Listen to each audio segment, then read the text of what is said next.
Assalamualaikum Pak Ustadz. Banyak orang yang belum tahu arti bid'ah. Sebenarnya arti bid'ah itu apa sih? Terima kasih.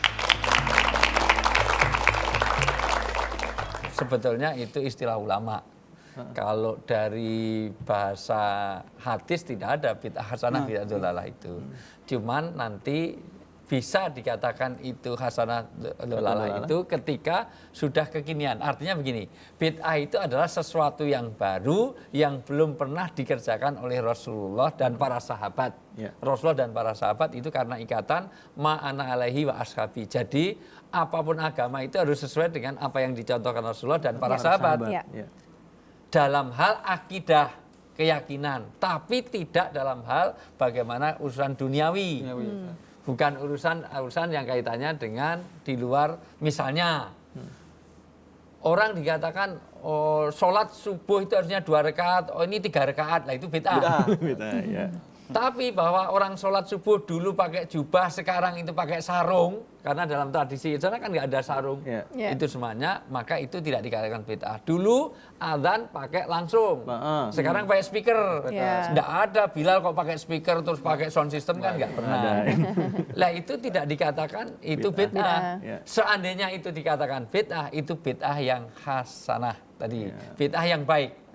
Itu. Jadi batasan bid'ah adalah ketika ada perilaku ibadah, perilaku yang kaitan dengan ibadah. Sekali lagi, perilaku ibadah dan utamanya pada keyakinan yang dia mencontoh sesuatu yang baru.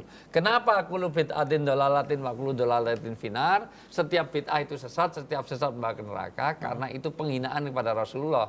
Jadi seolah-olah Rasulullah belum mencontohkan, nah itu kan kurang ajar. Seolah-olah nggak lengkap, lah itu kurang ajarnya di situ. Jadi bikin nambah-nambahi, seolah-olah Rasulullah dulu kayak belum lengkap saja. Padahal sudah lengkap semua masa itu. Oke, Wi, balik lagi soal perilaku yang tadi Wi bilang Islamisasi, bukan mengikuti budaya Arabisasi. Itu gimana menurut Wi? Pertama memang karena memang corak pakaian saja yang sering terjadi adalah pakaian. Nah, pakaian ini Rasulullah sendiri itu ada satu hadis yang jarang diungkapkan. Berpakaianlah seala kaummu. Berala kaummu itu artinya sesuai dengan adat yang ada di sana. Di zaman Rasulullah sendiri pakaian itu nggak seragam loh. Ada orang-orang Persia yang dengan gaya yang beda dengan itu. Dan kalau pakailah sesuai dengan adatmu. Berarti kalau adatnya pakai kemben gimana, Tat? Kan adatnya. Itu artinya kan nanti ada batasan aurat. Ada aurat. Yang penting nutup aurat kan. Mulai kalau yang satu ini nyelenehnya lain ya. Kalau Zawi nyelenehnya lain. Kalau ada nakal-nakal gitu. Dia malah pengen pakai koteka karena adatnya pakai koteka gitu kan nggak boleh juga. Ya kan ada batasan nutup aurat. Artinya nutup auratnya itu dengan batik, dengan lurik, dengan apa silahkan. Nyatanya di sini aja beda-beda. Itu Islam kultural.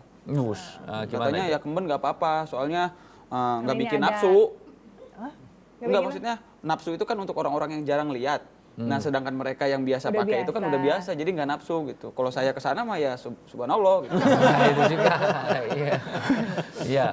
Dan kalau yang pakai kemben itu memang orang-orang sudah manula, mungkin lah nggak apa-apa. Tapi prinsipnya kan prinsip dasarnya menutup aurat. Tapi menutup aurat itu dengan cara apa? Silahkan. Sholat itu sajadah di Madinah saja beda-beda. Ada yang dari Turki, ada yang hijau, ada yang merah. Dan motifnya aja beda. Gitu. Lah itu bagian dari sesuatu yang diperbolehkan dalam tolerable. Artinya zaman Rasulullah, orang habis sholat itu mohon maaf, itu selalu mengusap muka.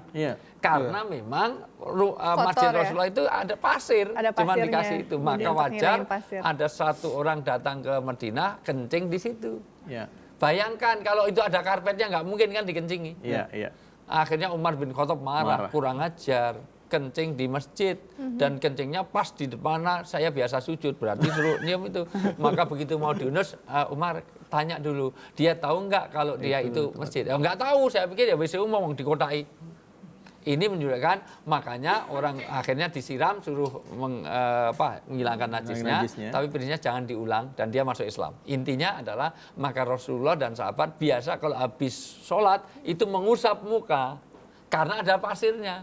Dan anehnya ibu-ibu di sini, ya Allah Bu, sudah pakai sajadah di vakum cleaner, habis sholat juga begini. Ini niru siapa? Padahal nggak ada debunya kan Bu ya?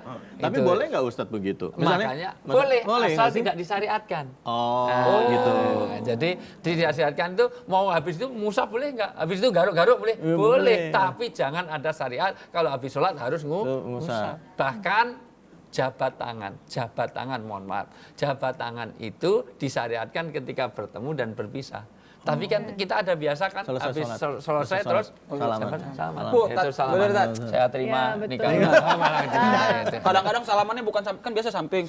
Ada pernah salam sampai belakang terus. Itu boleh nggak? Boleh aja ya. Asal tidak disyariatkan. Artinya tidak harus seperti itu. Iya. Jangan sampai kalau ada orang ngajak salaman terus dikasih, karena terjadi di Jogja. Mohon maaf, orang ngajak salaman terus dikasih ini bid'ah.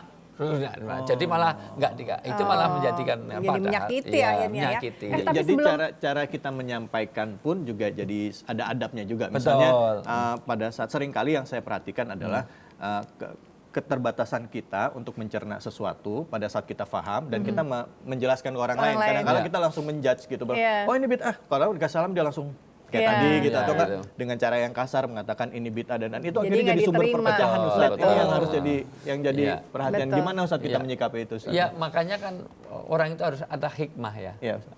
Mengajak satu, boleh dibacakan surat Boleh. An-Nahl surat ke-16 itu An-Nahl surat ke-125, kepentingan surat ke-16 ayat 125 itu dikatakan bahwa orang Islam itu kalau mengajak pada nilai-nilai kebenaran dengan cara hikmah itu mengambil ikan tanpa harus membuat keruh. Iya. Misalnya Mas Darsolik saya suruh matikan lampu, Iya. tidak ambil batu terus dilempar. Iya.